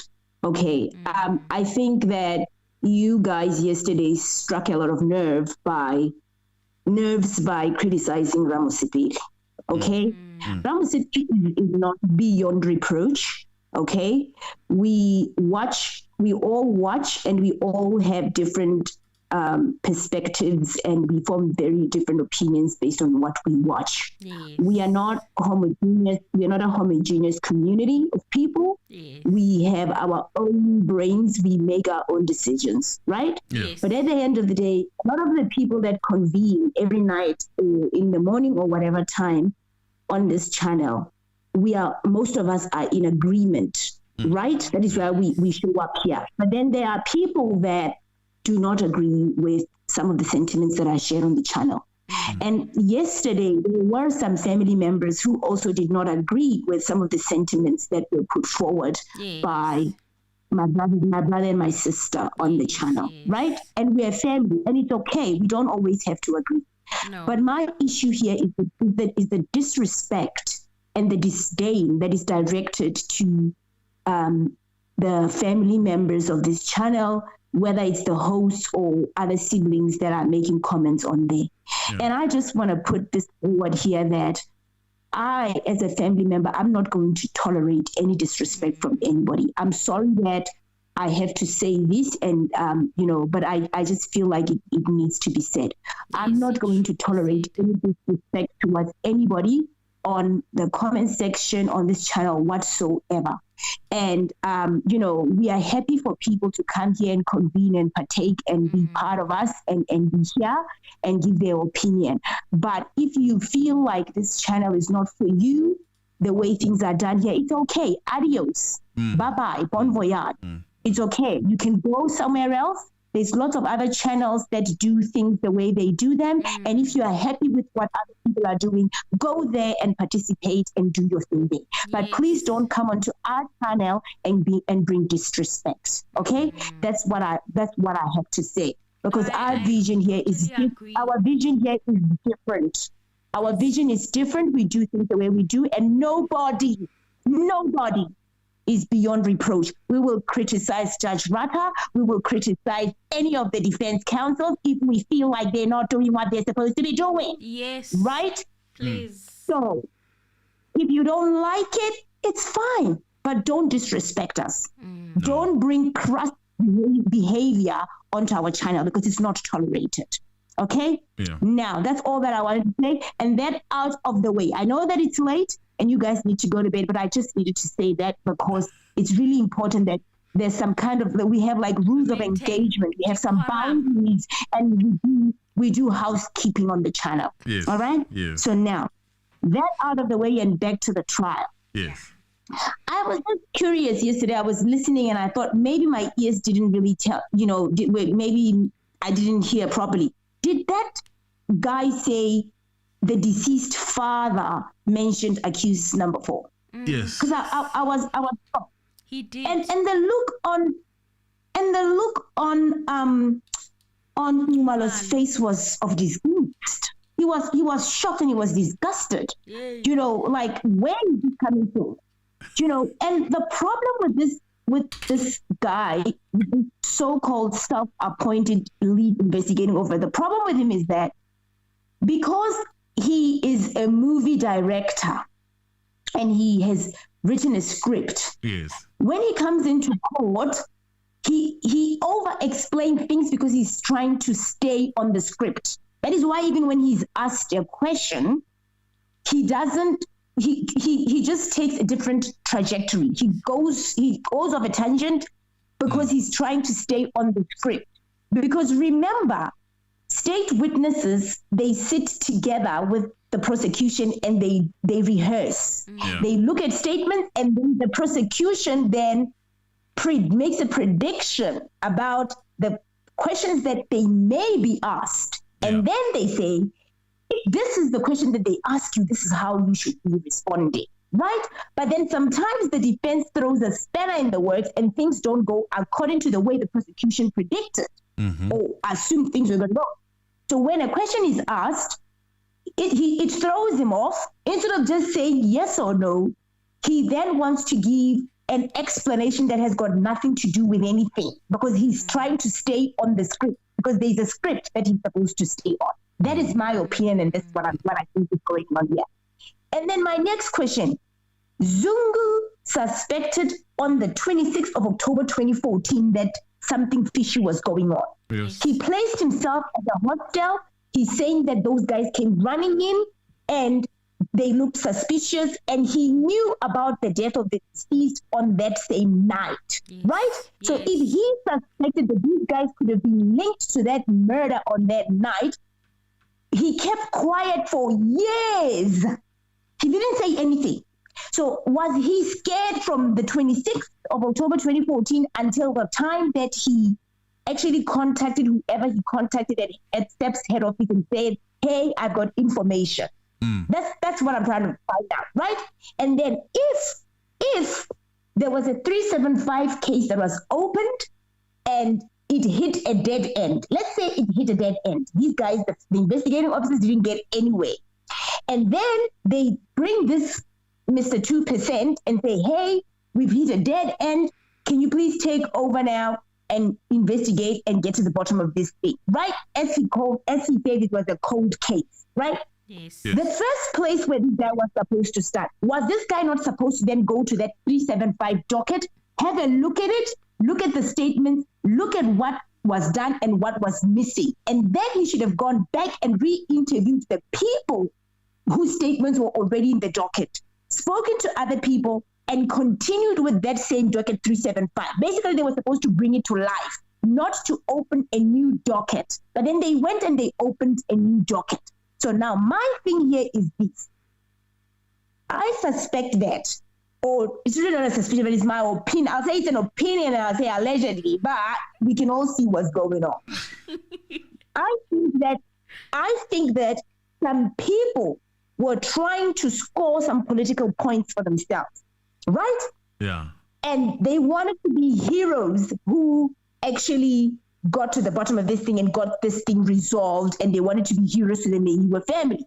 That is why this Pokolo, this dumb whatever, I really hate this man. I'm sorry, excuse my language, but that's why they brought this idiot, this douchebag, they brought this douchebag into this thing and said, oh, you investigate this thing, all right? And that's why now you've got all these fictitious characters who are now dead and everything, and everybody's here. There's Zungu, there's his daddy, there's everybody everywhere, because those things, it was just all a fairy tale, okay? They created a story and they brought all these fictitious characters in, and now they're sitting in court with a Gininda in Wonderland fairy tale. Because there's absolutely nothing here. This is what these people have done. And I'm saying to the defense, bring the old man, okay? Bring Absalom. He must come and tell us where he got all these allegations of who did what and who did what, right? And also, I'm quite surprised that in South Africa, when a witness has information, or when somebody has information about a hideous crime that happened, the police actually basically the cops don't say, hey, this person has got information, we need to approach this individual and interview this person and get to the bottom of this thing. If this case was indeed a cold case and this Gininda wanted to crack it and Absalom had information, why would Gininda work on Absalom's terms and be like, oh, he's scared, that's why we're not talking to him, because he's scared? If you wanted to crack the case and somebody's got information, you don't sit back and be like, he's scared. You find ways of how you can actually interview the person whilst preserving their safety. But you don't work on that person's terms if that person's information is the golden nugget that you need to crack the case. So this is all, I'm sorry, today I'm so upset. This is all bullshit. It's bullshit. These people are bullshitting us, and they're taking our money and they're wasting it. And then they spend 2 hours in court, and the South African people are supposed to be happy with the bullshit that is going on. This is bullshit, and it needs to stop. The defense needs to bring Absalom. Absalom must come and tell us where he had all this bullshit that he heard, that he told his son. And they need to also recall Zungu. Zungu needs to come back, because there are some things that need to be asked. Yes. All right? So that's all I'm going to say tonight. I'm very angry tonight, but I love you so much, and, all power to you, and thank you to all the people who are giving super chats today and all the viewers who are present tonight. Thank you so much. I love you guys. Bye. Thank you. We love you too. Thank you so much. The views An opinion expressed in these channels are not our views. Those are views of our callers. They are views of our callers. Yes. The views and opinions expressed in the channel. Yes. And yes. Of the channel. All is alleged and they are of the callers. They are of yes. Yes. So right. Of the guys, individuals. Africa, Jabadi, thank you very much again for your generous. God bless you. God bless you for this. Thank you very much. We appreciate you. Right, next Everyone caller. who gave today, thank you. May God bless you and continue to bless you in everything that you do. Thank you so much. Mzansi, hello. Mzansi, hello. Right. Emily, it's yeah. Let me see if I can get this correct. Yes. Mzansi, hello. Body break. Emily is getting a body break, guys. Just a warning. Hey, Mr. Anonymous, how are you? Hi, Mzansi. You are on. What have I done? What have I done? What have I done? You picked up my call. That's what you did. No, I think I was trying to switch off a certain thing and then I switched off my mic. Yes, yeah. Mzansi, hello. Mzansi, hello. Hi, Mr. Anonymous. How are you? Hi, I'm all right, sir. I'm good, and I hope you are also good. No, I'm good. Back home. Was a nice trip back in South Africa. Now I'm back home. Okay. Yeah. Okay. So I'm trying to catch up on things. I'm trying to catch up on the lives and everything else, what I missed. So I'm still behind with your shows. Yes. But I watched last night, Okay. and unfortunately, I agree with the caller before. I forgot her name again. Ned. Is it Nat that called? Yeah. Oh. Yeah. Okay, that's Nat. No, it's amazing. I think what we all need to understand is that we all differ, but it's a platform for us to come and voice our opinions in a respectable way. And I always say that we don't have to agree, but at least we need to be respectful in how we analyze things and probably align with what the show is all about. And saying that we just want justice for Senzo Meyiwa's murder. Yes. And it's not about pinning a crime where you can see injustice has been done and then you just want to pin a crime on people who have sketchy past as others are convicted. Yes. But we cannot say that someone has done a crime that they didn't, while others, as I've said this before, while others are getting away if you're pinning something on someone else. And then we just have to be okay with it. And yes, as Nat said, Ramasipili is not beyond reproach. None of the people are, and none of us are. We will get things wrong, and we just need to move on. Yes. Have opinions that are based on facts and logic. I think because we're working with a court case, so at some times we need to use our brains to. If you've been lied on growing up and being told that Santa Claus was real, it's okay. You can believe that, but at some point you need to come to reality to understand that that's not so. Yeah. And that's the same with this case, is that, yeah, there's some things that have been done that are wrong. And as much as we get to the nitty-gritties, that to be told what the process has gone that has happened to in investigating this thing, let us not forget, as I think Ramasipili at some point also tried to bring back to the attention that, there's things about DNA, there's things about the crime scene being tampered with, and yet you still have 5 people who are in the docket, in the docks. Yes. There's a thing about an alleged master player who's Kelly Komalo, who's linked with some calls, but she's not there. And those are things that has to bring some logic into understanding. So why are these people arrested? But the person that you link them to is not here. Yeah. And that I think people need to bring their logic to. If they are saying that these guys have committed the crime, is that on what basis did they commit the crime? Yeah. So if you link them with someone, where's that person, and why? Ask those questions, those critical questions. Is why is that person not arrested? If you're saying that they are the killers, if you're saying that they took someone's life, but where's the mastermind in all of this? Yes. What's the master plan in all of this? I think people really need to get to that point of saying that we can't just take things on face value, because the best lies have some truth in it. Yeah. And that's what Gininda gets away with, because he has so believed in certain things. He's a great liar, which means that he knows how to mix some truth in whatever response he gives. Because the guy, I have to give Mr. Anonymous, is that he can lie from the cafe.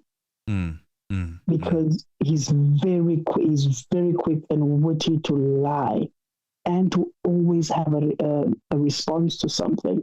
I know that today at some points there's some points where he couldn't answer, because now it involves someone else and has to think how it is going to bridge or try to have an answer that collates. And that's why he brings number 4 in, as Emily said, trying to link that number 4 so that he also gets, you try to link everybody, number 5, number 4, because there was nothing linking them per se. Everything was alleged that it's an assumption that they were in a car. Because the man who can link them is no more or can't come to court. And that's what I don't understand, is that, and then on what basis do you have these documents that you say that because people have died, now these documents become their testimony? But how do we vet? Because one, we don't even know if these people who've written these documents, how credible are they? Were they upstanding citizens of South Africa? Yeah. Some of them aren't. Do we know that incentives that some of them got to write these things or not? Because at some point for me today, I was like, if these people wrote these documents, were they promised something, or was another crime committed where you write a statement, as I think Emily also alluded to this, you write a statement saying that this person wrote it, and then nobody verifies or comes to explain to us what the original signature of that person is. Yes, you can say that they signed, but who's here to come and verify that it's the signature of the person who's deceased of all these documents? A family member coming to say that this person, this signature, because that's not going to happen. But we are supposed to accept it because it's Gininda's word.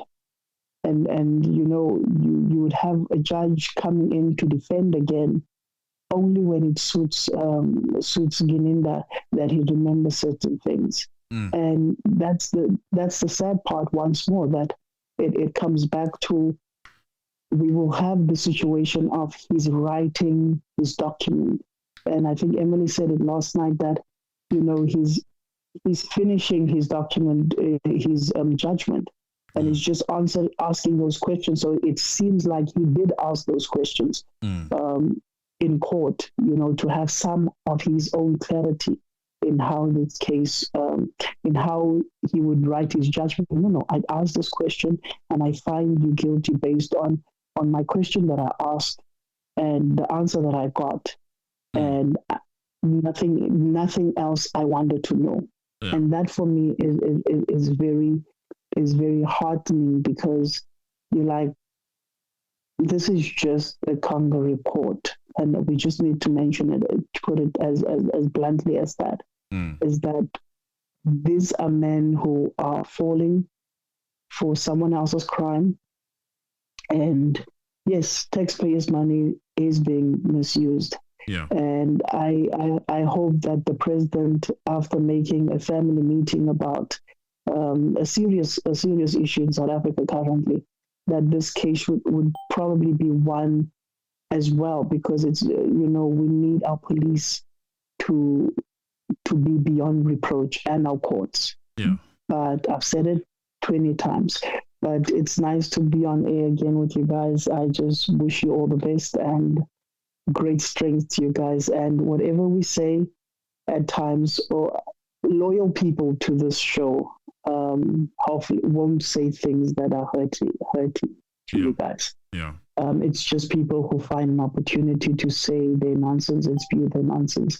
And there are trolls, by the way, so that also happens. Yeah. But all the best. We love you, and we wish you all the best, and may your show continue to grow in numbers and whatever avenue that it opens for you guys in analyzing stuff in South Africa. All the best. Thank you. And thank you for showing us the journey while you are here, while you are here in South Africa. I hope you enjoyed home. Yes. Yes, I tried. It was just too quick. I tried to enjoy, but it was just too short and too quick. Yeah, but yeah. At least you had to breathe the same air as us. Thank you very much. Yes, all the best, Mr. Anonymous. Cool, thank you. And say hi to Ms. Emily as well. Right? I will do so. Right.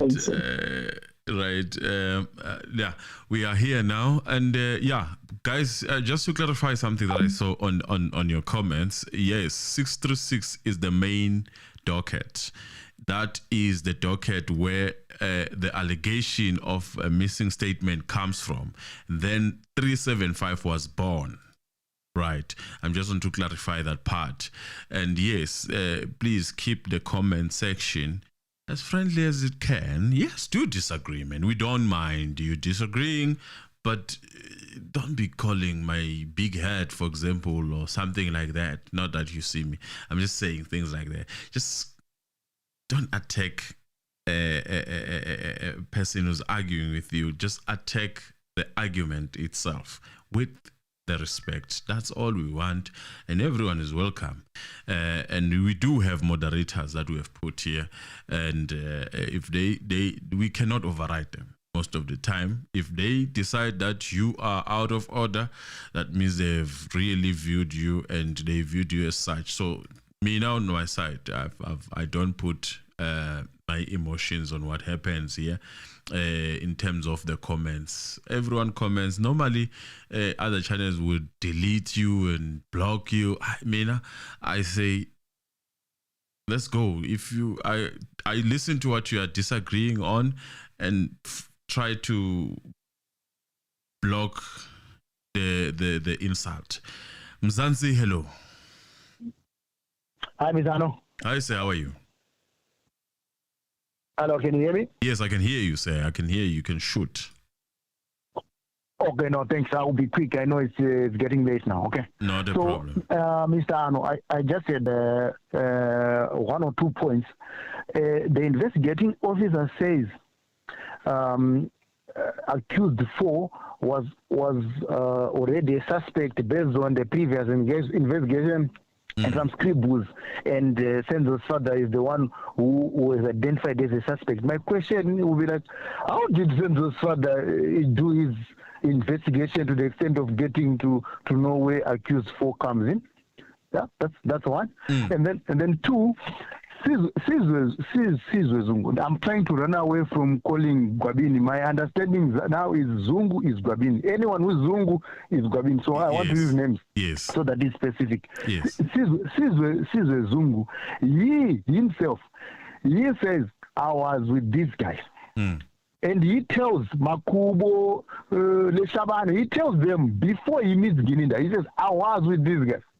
How then did it take him 2 years or 3 years to eventually confess with Gininda that I was part of them when he had referred him to his father? Because me, I'm thinking the time Gininda got a statement from the father, the son must also confirm that I was also there, I was with these guys.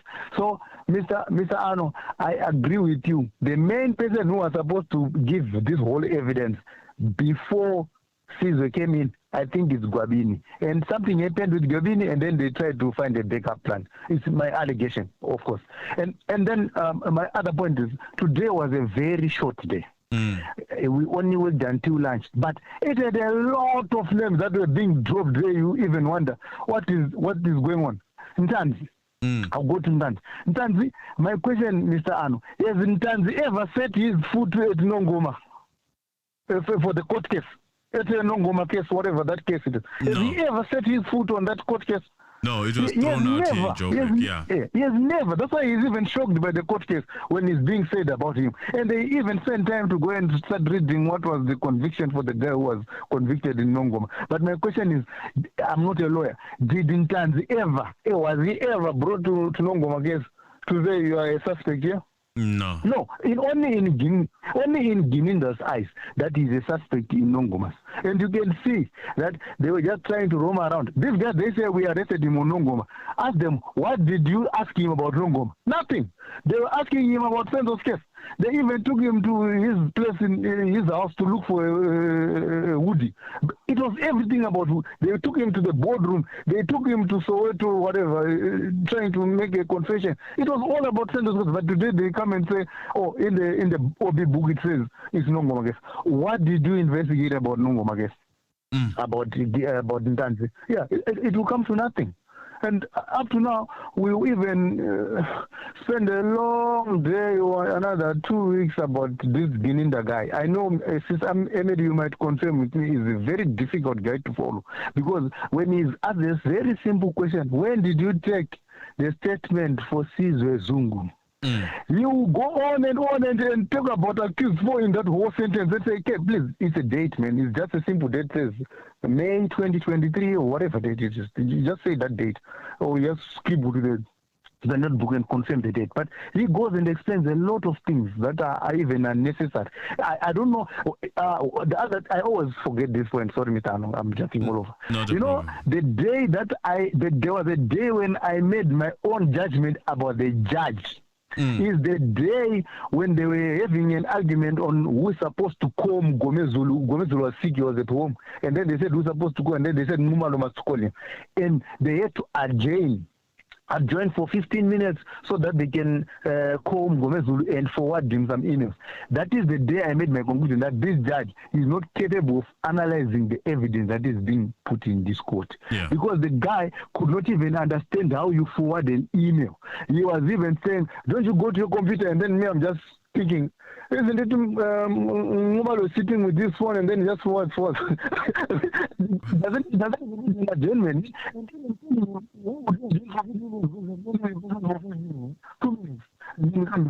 Yeah. But we had to adjourn the whole time. That's what I said. I don't think this guy is capable of analyzing the investigation that is the phone in the house goes. That's why they are trying to put the phone in the house using a tower that is covering a 10-kilometer radius. How do you place a phone? How do you say the phone was disappeared at Mulolek Tower that is closer to the hostel? How do you then conclude that it was at the hostel? Because it can be anywhere. It can be anywhere, that phone. It doesn't mean it was. If they had found the phone with accused 125, one of them, they found the phone, then we are talking. Yeah. Not that it just disconnected the closer to my leg, then it means it's them. I don't know what court we are listening, but yeah, it's obviously it's going to be a long trial that it has been testing our patience. We'll see how we go. Yeah, thanks guys. Have a great weekend. Thank you very much. Thank you. Yeah. Right. Guys, network it's network from also my side. Right, this is when I go through the people that were here. Laura, so I know you have went to sleep. Boy Tumelo, MC Master, Modolas, Busani Sibanda, Sizwe 18, Julia. Thank you. And let me see. Ashi, thank you. And thank you for generous donation. Thank you. Sbusiso Tsibande. Thank you for being with us. Blessing Mabena Dibu, Lungisi Emmanuel. Thank you for being with us. Innocentia Hadebe, Sfiso Sindane. I think I've mentioned you, Musa Banda, and Metu was also here. I'm gonna mention Metu Mhlanga because even though it's timed out. Okay, Chuku Anna Ned was also here, our moderator. Maudwane Africa Jabadi, thank you very much for being generous and for being our member. We appreciate you. You are appreciated. Your contribution to this channel is appreciated. And everyone else who's liking, who's sharing is also appreciated. Who's commenting and who's following the rules of the channels. Also, even those who are still learning how to follow the rules of the channels, we appreciate them. All of you guys. Ben Hu. Thank you very much for being with us. We appreciate you, sir. My good sir, I keep on learning your name every day. You send me a voice note, so I keep on Lindan Dube. Thank you very much for being with us. And we had Chuku Anna also was here with us, and we appreciate Chuku. Yeah, network ya Allah is fighting. Mushimane Motebel, thank you for being with us. Laura was okay. Laura, I've mentioned you. Senzo, I've mentioned you. Yeah, it's about that time, guys. Who did I miss? Because know what happened. These comments they just cut somewhere, and then now I don't see who I missed. But basically, guys, thank you.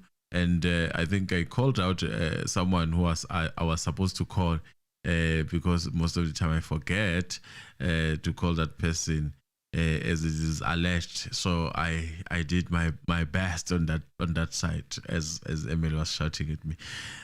So yeah, Bungseni Masilela, we see you. Thank you for being with us. Yeah, network vele iyalile.